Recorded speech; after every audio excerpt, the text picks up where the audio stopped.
mistérios cercavam o artefato, denominado Arca da Aliança, ou Arca do Concerto, confeccionada por Bezaleel, por ordem de Deus, em Êxodo 37.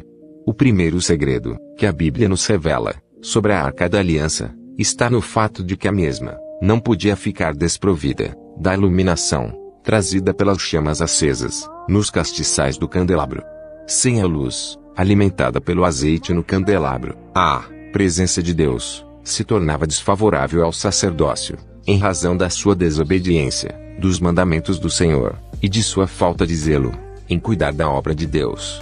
Esse fato ocorreu com a família do sacerdote Eli, e podemos notar que as lâmpadas dos castiçais não eram devidamente supridas pelo azeite, que era obrigação sacerdotal, como diz o texto de 1 Samuel, capítulo 3, verso 3, estando também Samuel já deitado, antes que a lâmpada de Deus se apagasse, no templo do Senhor, onde estava a arca de Deus. Porém, sobre esse assunto, iremos tratar mais adiante. Assim, iniciaremos trazendo as informações e todos os detalhes sobre este artefato sagrado. Suas medidas de 1,10 m de comprimento, 75 cm de altura e de largura, e as instruções para sua confecção, feita em madeira de acácia, com forração de ouro, por dentro e por fora, com acoplagem de 4 argolas, nas quais se atravessariam 2 varas de condução. Todos esses detalhes foram devidamente mostrados por Deus para o seu servo Moisés, conforme o texto de Êxodo 25, verso 9 e 10. Para iniciarmos nossa reflexão, deve-se ter como via de base que o metal, escolhido por Deus para a forração dos artefatos, móveis e utensílios do tabernáculo, ou seja, o ouro, não assim o foi por quesito estético, ou por ser um metal nobre, valioso e muito desejado. Entende-se pela própria palavra de Deus a denotação de que o ouro representa os princípios morais e do conhecimento de Deus, também denominado sabedoria, cujo contexto podemos perceber e extrair dos textos do livro de Jó, capítulo 28, do verso 12 ao 17. Também encontramos esse entendimento no livro dos Provérbios, no capítulo 3, verso 13 e 14. Bem-aventurado o homem que acha a sabedoria, e o homem que adquire o conhecimento.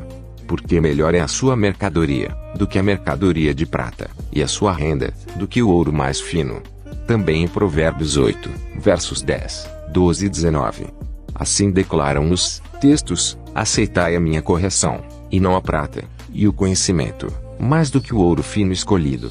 12. Eu a sabedoria habito com a prudência, e acho a ciência dos conselhos. Verso 19. Melhor é o meu fruto do que o ouro, sim, do que o ouro refinado, e as minhas novidades, melhores do que a prata escolhida. O metal ouro é mais reluzente, mais duradouro, e também traz o significado representativo do tempo em que Deus habita, e onde se faz a sua presença, ou seja, o tempo da eternidade, sem início e sem fim, em grego, aioniotita, sendo o brilho do ouro comparado ao sol, quando no horizonte. A forração de ouro por dentro e por fora traz uma denotação de que o objeto possuía valores externos e internos, assim como a criatura humana, cujos valores e princípios morais devem sobrepujar aos valores da beleza externa, como disse o Senhor a Samuel em 1 Samuel 16, verso 7. Eu, o Senhor, não vejo como o homem vê. O homem atenta para o que está diante dos olhos, mas o Senhor olha para o coração. E o escritor de Provérbios 31, 30, relata que a beleza é enganosa até mesmo pela sua ineficácia no tempo, sendo de pouca duração, sendo, portanto, de natureza efêmera. Há uma situação que deve ser observada de antemão, que somente os levitas, descendentes de Coate, ou seja, os coatitas, que poderiam conduzir a arca do concerto sobre seus ombros, e da forma correta, coberta pelo véu do santuário, sobre o qual se colocaria uma coberta de pele de texugos, e ainda se cobriria com um pano azul. Fato que deveria se repetir todas as vezes durante o percurso em que a arca fosse levada nas peregrinações do povo de Israel rumo à terra de Canaã. Texto de Números 4, do verso 4 a 6.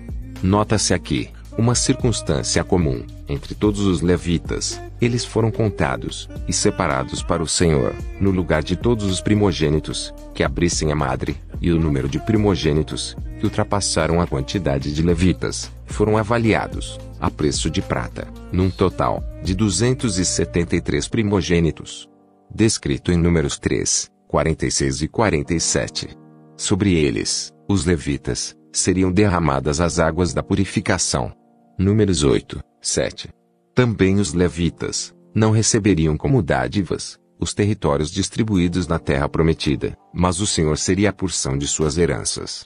Números 18, verso 20. Esses três fatos simbolizam o sacerdócio de Jesus, foi avaliado por 30 moedas de prata. Evangelho de Mateus 27, 9. Foi separado por Deus e ungido, Isaías 61, 1 e 2, e Evangelho de Lucas 4, do verso 18 ao 21.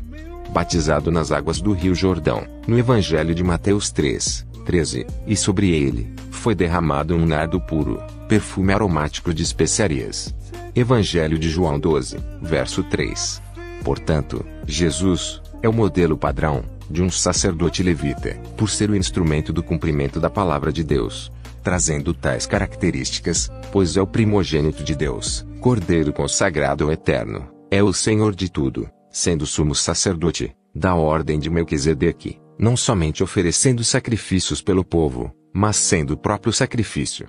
Hebreus 6, 19 e 20. Hebreus 7, 26 e 27.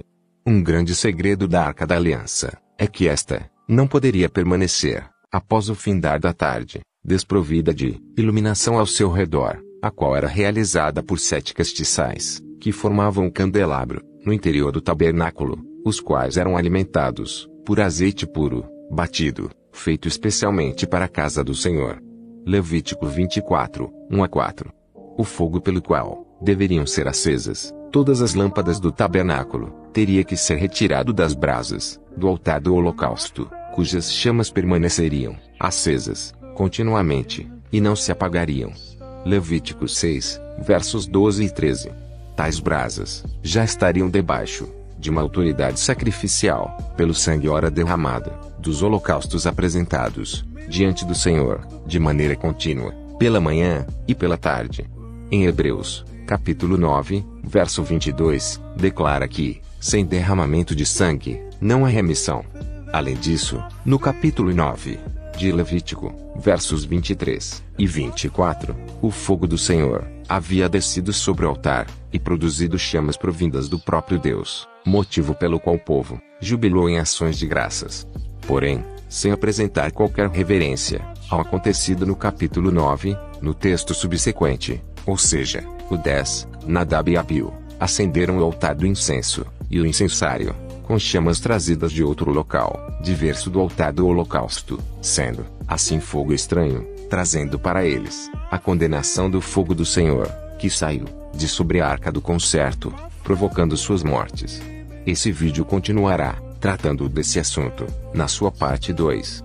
Obrigado por assistir, inscreva-se no canal. Seja bem-vindo.